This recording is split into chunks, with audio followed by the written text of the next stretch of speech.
most people judge us based off of a stage, but don't realize the stage is if you walk into a venue, right? The stage is actually very small in comparison to the entire venue. So, you know what I'm saying? When you walk in a room, the stage only takes up maybe this many square feet, but then you got all of this real estate. Yeah. That's how life is. So if I'm judging my musical experience in the whole gamut of life, when I was doing my musical experience, this was my musical experience that everybody sees, but my life was this. And the things that was happening in the life gamut was completely different than what was the stage experience.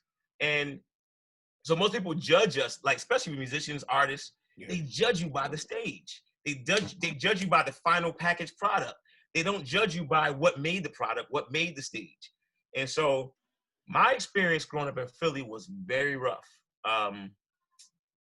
Man, I mean, these days I get emotional talking about it, but I'm open to talking about it because I've been experiencing healing talking about it. Good. I mean, I'm the oldest of 5 kids. Some of y'all may know my brother. I have a brother that's in the industry.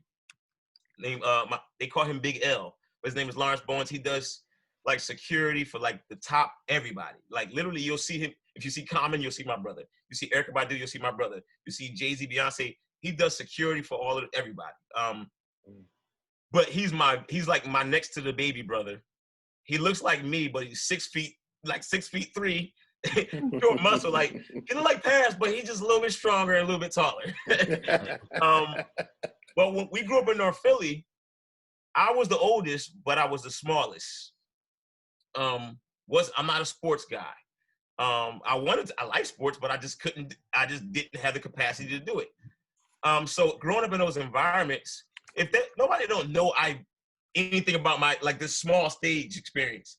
Everybody in this part of my life only sees me in contrast to the actual real life.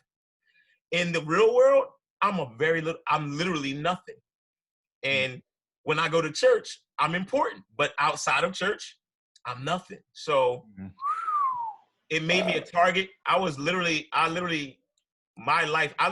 has me writing a book now. And I hate when I hear people say this, and I don't like saying it, but I've been literally writing a book, and it's been more like it feels like more like a journal, because I've been kind of healing as I'm writing. Yeah. Like reliving the past is actually very difficult. But the name of what I'm working on is called The Punk. My entire life, I was a punk. You know, and most people who come from a hood experience always usually have this like, man, I'm tough because I came from this experience. That's right. But for me, I never hear nobody tell the story of the other guy that comes from that experience. And I was the other guy. I was the victim.